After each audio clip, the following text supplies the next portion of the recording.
Jiwa bela diri tiran surgawi. Atau, Heavenly Tiran Martial Soul. Bab 27, Seniman Bela Diri Tingkat Ketiga. Melihat Ling Xiao yang sedang berlatih di ruangan melalui jendela, kakeknya tidak bisa menahan senyum lega. Saat itu, mengadopsi Ling Xiao mungkin adalah hal paling benar yang dia lakukan. Dia pergi dengan ringan, berjalan ke halaman, memandangi bintang-bintang di langit, sudah menangis. Putramu telah tumbuh dan menjadi orang yang berbakat. Akhirnya, pengemis tua, aku telah memenuhi kepercayaan besar kalian berdua. Aku hanya berharap kalian akan aman dan sehat. Ling Xiao tidak tahu apa yang terjadi di luar rumah. Saya bahkan tidak tahu bahwa orang tua saya mungkin masih hidup.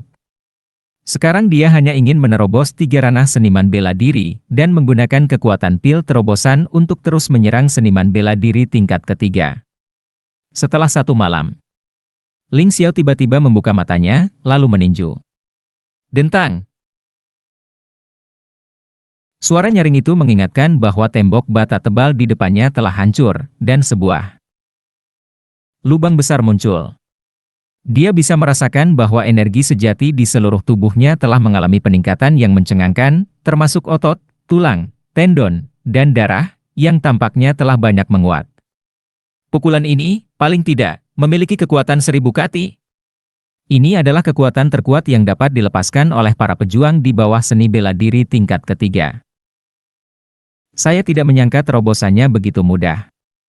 Sepertinya jiwa bela diri gunung dan sungai benar-benar luar biasa. Ling Xiao tahu betul bahwa meskipun pil terobosan bekerja dengan baik, itu pasti tidak sebagus itu. Toh, kesuksesannya tak lepas dari jiwa bela diri gunung dan sungai. Ketika dia menerobos tadi malam, setiap kali dia merasa akan gagal, akan selalu ada kekuatan aneh dari jiwa bela diri gunung dan sungai untuk membantunya mengalahkan rintangan.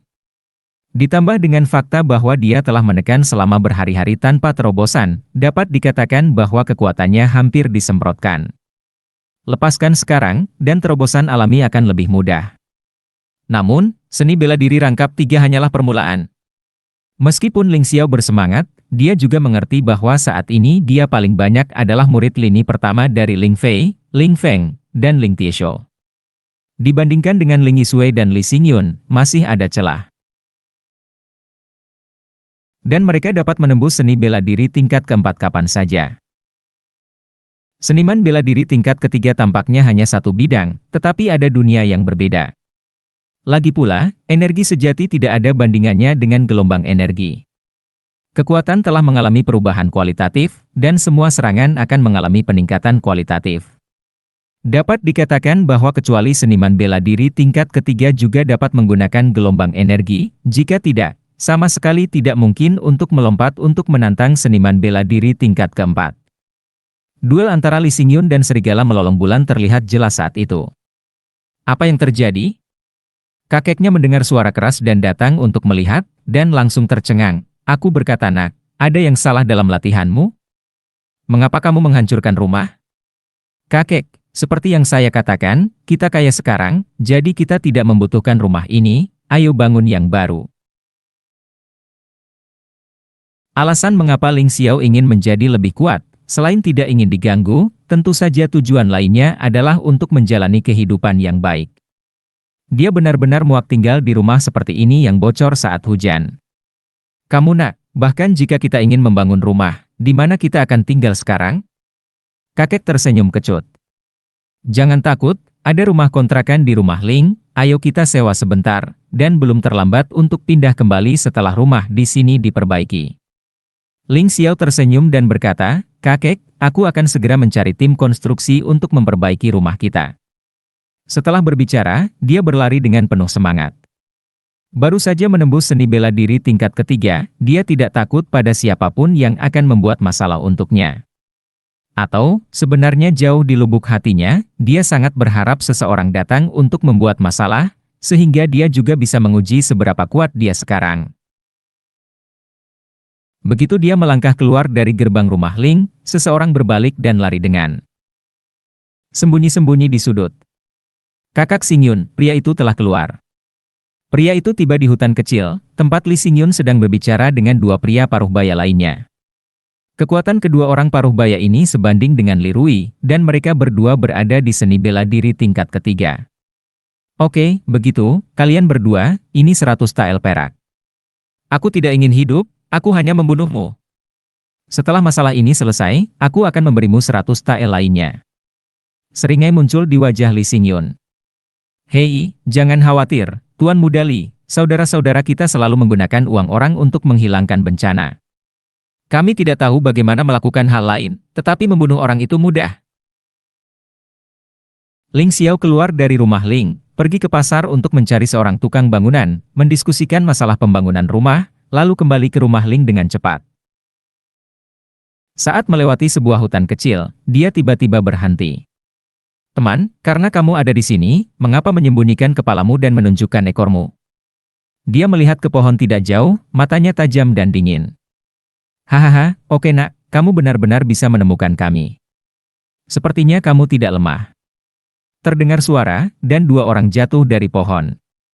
Mereka semua berusia 30-an, mengenakan topeng hitam dan berpakaian tidak seperti prajurit di kota Tianfeng, tetapi lebih seperti bandit. Syal hitam. Ling Xiao mengenali pakaian kedua orang ini. Ini adalah sekelompok pencuri ganas, biasanya di sekitar kota Tianfeng, tetapi karena 4 keluarga besar kota Tianfeng relatif kuat, mereka tidak berani memasuki kota dengan mudah. Tapi reputasi mereka lumayan, konon totalnya ada 6 atau 700 anggota, dipimpin oleh 13 bos. Hanya karena mereka menyukai syal hitam untuk menutupi wajah mereka, mereka disebut pencuri syal hitam. Selain itu, kelompok orang ini memiliki parang yang dipegang di lengan. Mereka, yang mudah dikenali. Nak, karena kamu mengenali kakek, jangan bicara omong kosong, serahkan semua uang di tubuhmu, dan aku bisa menyelamatkan hidupmu. Meskipun mereka menerima tugas Li Xingyun, para pencuri syal hitam selalu rakus akan uang dan nafsu, membunuh orang seperti Rami, tentu saja mereka lebih rela memaksimalkan keuntungan mereka. Ketika keduanya berbicara, mereka telah memisahkan sisi kiri dan kanan mereka, tidak memberi Ling Xiao kesempatan untuk melarikan diri.